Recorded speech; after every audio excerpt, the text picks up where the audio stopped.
appreciate your being here. I want to acknowledge a few of the folks that are with me today. First, the distinguished members of the legislature, Representatives Wade Simpson, Graham, Gene O'Sullivan, who you can hear from shortly, and the chair of the Judiciary Committee, hiding all the way in the back because he's shy, Representative Bill Lippert. I know that the Speaker and the President Pro Tem of the Senate are very supportive of the effort we're making here. They regret that they can't be here. One's on his back and the other's trying to come up with a billable hour. Otherwise, they think they'd be here. I also want to acknowledge my friends from law enforcement who are good enough to be standing with us today. The honorable sheriffs of this great state, Bill Boniak, Sheriff Hill, and Sheriff Roger Marcoux. Thank you for joining us. As well as folks from the Vermont State Police who work hard on this matter. And thank you, Trooper White, for being with us today. Deeply appreciate it. We also have, I think, Cindy McGuire.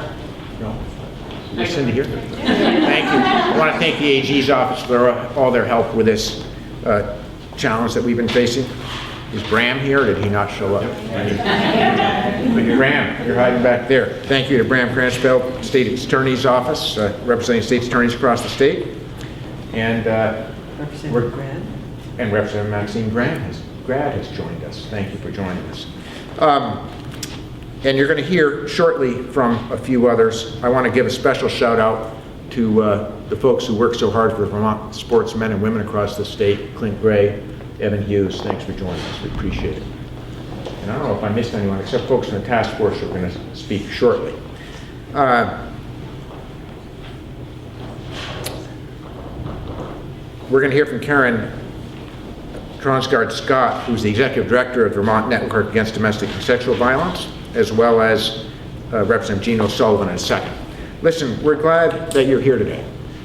One of the challenges that we face as a state, and I know that this is one issue that unites us all, is the continuing battle that we're losing against violence against women and sexual violence against women. It's a battle that we are reminded almost daily in our communities that we're not winning. Mostly women are the victims of this violence, and it's unacceptable in Vermont or any other community. The question for all of us has always been, what can we do? When we read about the horrors of domestic violence, and we've seen plenty of them in the last several weeks, we ask the question, what can we do to stop it? Why aren't we doing enough? Why do we let this happen?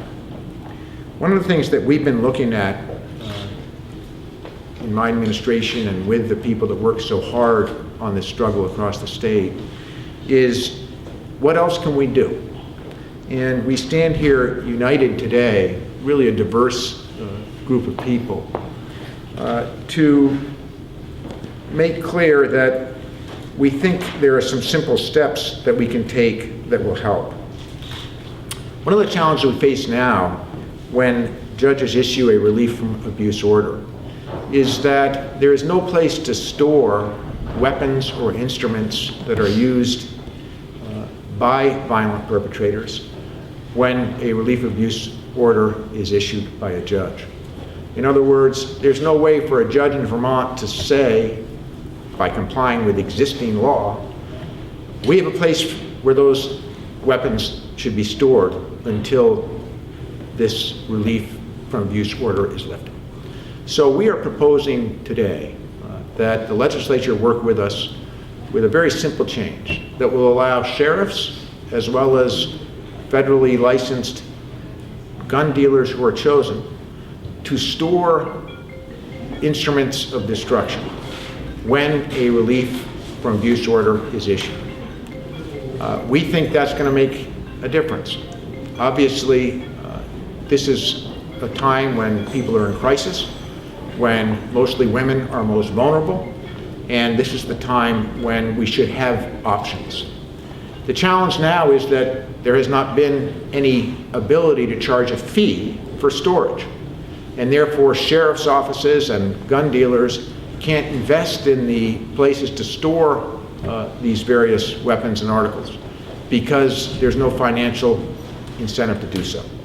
So we're just asking for a very simple change in statute that would give our sheriffs and selected gun dealers the ability to make the investment in the storage facilities.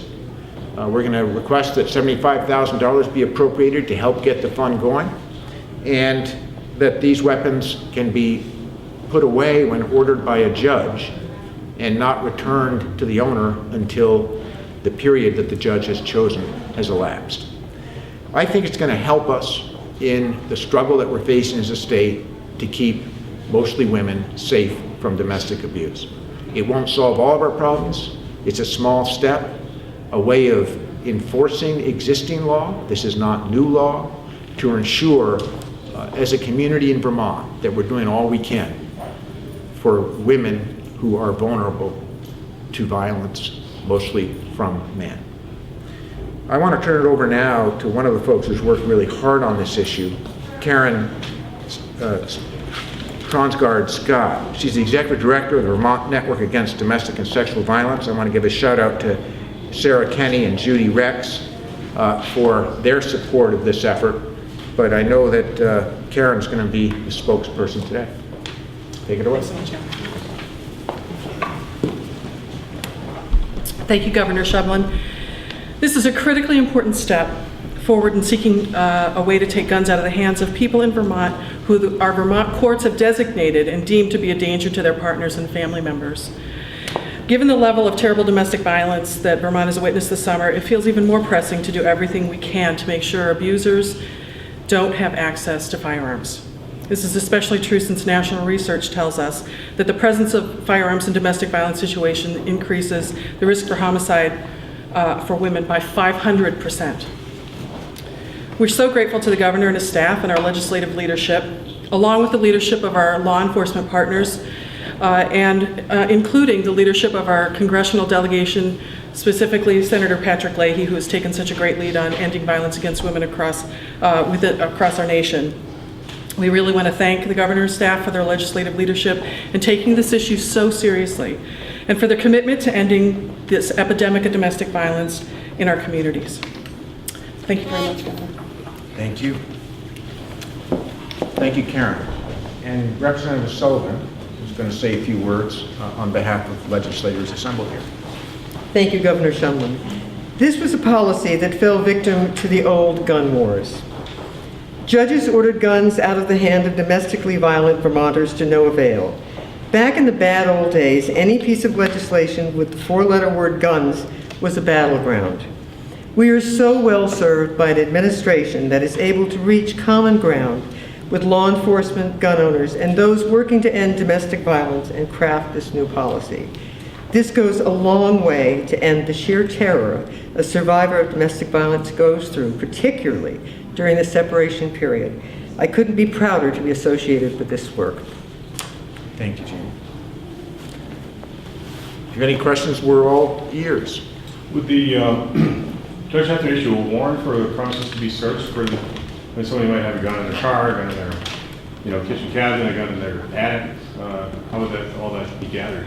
I'll let one of the law enforcement folks answer the specifics of how they actually go in and retrieve the weapons or the instruments of destruction in this case. What I can tell you is that we're not changing existing law. This currently is the practice, as you know, with a relief from abuse order. You're ordered not to have any contact or be in possession of the weapons that we're hoping to be able to store. The challenge with our current practice in Vermont is there's literally no place to put them, and that the sheriffs and others can't get reimbursed for storage, and therefore, why would they? So we're really trying to fix a problem in existing law. The process of actually getting the weapons, I'm going to turn over to one of the folks from law enforcement to tell you how they do that. Who wants to take Sheriff Hill, Washington County superstar. Normally, in the case of an abuse prevention order, if the judge orders on the temporary order or on the final order that the defendant has to turn over their firearms, then the serving officer goes out and tries to make that happen during the service, collecting the firearms, bringing them back to the office, inventorying them, and storing them. If the defendant says they don't have them or don't have them with them, and it turns into an issue of getting those firearms, then the law enforcement agent actually has to develop a case for violation of the order for not turning over the firearms, and then can apply to the courts for a search warrant to go and look for those weapons if we have a location where we believe they are. And then we can go out and gather those firearms and also charge the defendant with the violation of the order for not relinquishing the firearms. So how does this change that? If you have someone who is not supposed to have a weapon and they decide they're going to put it somewhere where you can't find it, how does this particular plan change the current situation? The tracking down of the firearms is not going to change from its current state of doing the best we can to find those weapons and to retrieve them. What this piece of legislation is going to help with is a secure place to store those weapons once we have them, and that's been the struggle for all law enforcement for years, is having enough storage space, having appropriate storage space. Some people may have one weapon, some people may have hundreds of weapons. On one order, we took 15 firearms that were worth approximately $45,000. So we have to have appropriate storage for those, for, as the governor said, when the order expires or things change and the person is eligible to have those firearms back. So we need appropriate storage space in the state for us to actually take those firearms and store them. So that's what we're... Typical duration of an abuse. A temporary order can be from a few days to a couple of weeks.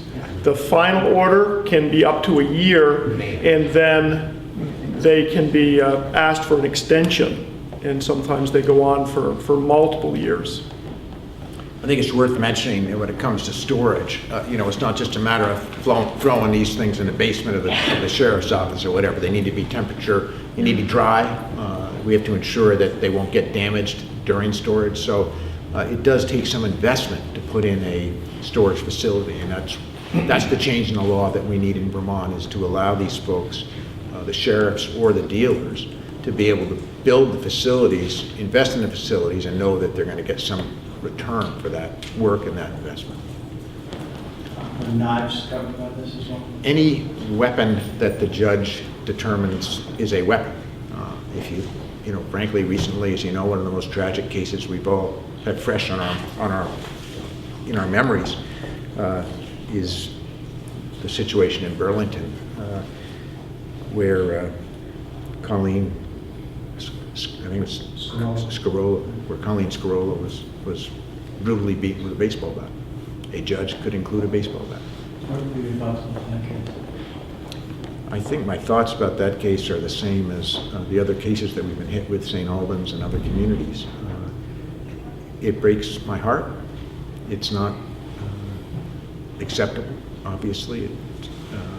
When you see a situation where you have a woman who has life-threatening and almost loses her life, 2 little kids in the house, it's just absolutely mind-boggling that we live in a society that continues to face these challenges, and we want to do everything we can to make Vermont a place where this doesn't happen anymore. We all know that there tends to be drug-related or drug and alcohol abuse associated with situations like this in many cases.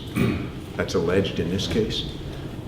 So we got a lot of work to do to ensure that we're winning the battle against drugs, against alcohol addiction, mostly that we're doing a better job of training mostly men in what is appropriate and inappropriate behavior. We men have the power to stop domestic violence. Is there any kind of standard, are there any classes or units of classes in high schools in Vermont where, a classroom full of guys is told you're entering a period of your life when you're likely to be in relationships or whatever, and here's how to handle, here's how you don't go down the road toward uncontrollable anger or whatever when you're having troubles in your relationships or that kind of thing? Education is a big piece of the solution to this problem in the long run. It's pretty clear to me that we're not doing enough. I think some schools do attempt to talk about appropriate relationships, and some schools have programs that are quite good, others don't. As you know, we have locally controlled curriculum in our schools, but clearly we're not doing enough if you see the kind of results that the kind of tragedies that we've been facing here in Vermont in the last month. I know Representative Wade Simpson has had a number of other proposals to deal with gun violence in the state, domestic violence, accidents at home. I'm wondering if we could hear from her about whether she thinks this is sufficient to deal with this problem. You're back. I'm back. I think that this was actually the issue I was trying to solve with H125, which I introduced last year, which had a facility that would have been state-run to store these firearms. They do have to be returned, and they have to be returned in good condition, and we want to make sure that that happens. And after I introduced that bill, the building was actually sold, so that actually, went nowhere. But I do think this is an important step. This is about not changing our gun laws, but really enforcing judicial orders. And if you talk to many of our judges who sit in family court, they will tell you this is a problem.